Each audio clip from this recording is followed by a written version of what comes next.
इंचलकरंजी महापालिकेसाठी होत असलेल्या पहिल्या निवडणुकीसाठी मतदान यंत्रणा सज्ज झाली आहे। एकूण 16 प्रभागासाठी 302 मतदान केंद्रे उभारण्यात आली आहेत। यासाठी एकूण 1510 अधिकारी व कर्मचाऱ्यांची नेमणूक करण्यात आली आहे। तर 302 पोलीस अधिकारी व कर्मचारी तैनात करण्यात आले आहेत। एकूण 230 उमेदवार उभे असून 2,48,907 मतदार मतदानाचा हक्क बजावणार आहेत। 15 रोजी सकाळी 7:30 ते संध्याकाळी 5:30 पर्यंत मतदान प्रक्रिया पार पडणार आहे।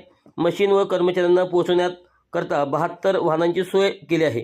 नागरिकांनी निर्भयपणे मतदान करावे असे आवाहन देखील निवडणूक अधिकारी पल्लवी पाटील यांनी केले आहे। सकाळची पथसंचलन बनगर मळा, 332 चौक, डी मार्ट, छत्रपती संभाजी चौक ते संग्राम चौक या मार्गावरून काढण्यात आले आहे। या संचलनात 5 पोलीस अधिकारी, 20 पोलीस अंमलदार आणि 18 होमगार्ड सहभागी झाले होते। शहरातील संवेदनशील भागातून काढलेल्या या पथसंचलनामुळे नागरिकांमध्ये सुरक्षिततेची भावना निर्माण झाली असून समाजकंटकांना कडक इशारा देखील देण्यात आला आहे। दरम्यान सायंकाळी खवरे मार्केट, बोरात चौक येथे दंगल काबू योजनेचा सराव घेण्यात आला। दंगल सदृश परिस्थितीत पोलिसांनी कशी तत्काळ कारवाई करावी, जमाव कसा पांगवावा, परिस्थिती नियंत्रणात कशी आणावी याबाबत थेट प्रात्यक्षिके 5 सादर करण्यात आले। या सरावामुळे निवडणूक काळात उद्भवू शकणाऱ्या कोणत्याही अनुचित घटनेला तात्काळ आणि प्रभावी प्रतिसाद देण्याची पोलिसांची तयारी दिसून आली।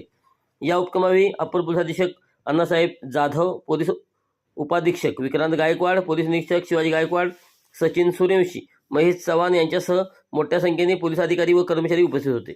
निवडणूक प्रक्रिया शांततेत पार पाडण्यासाठी नागरिकांनीही पोलीस प्रशासनाला सहकार्य करावे असे आवाहन देखील यावेळी करण्यात आले।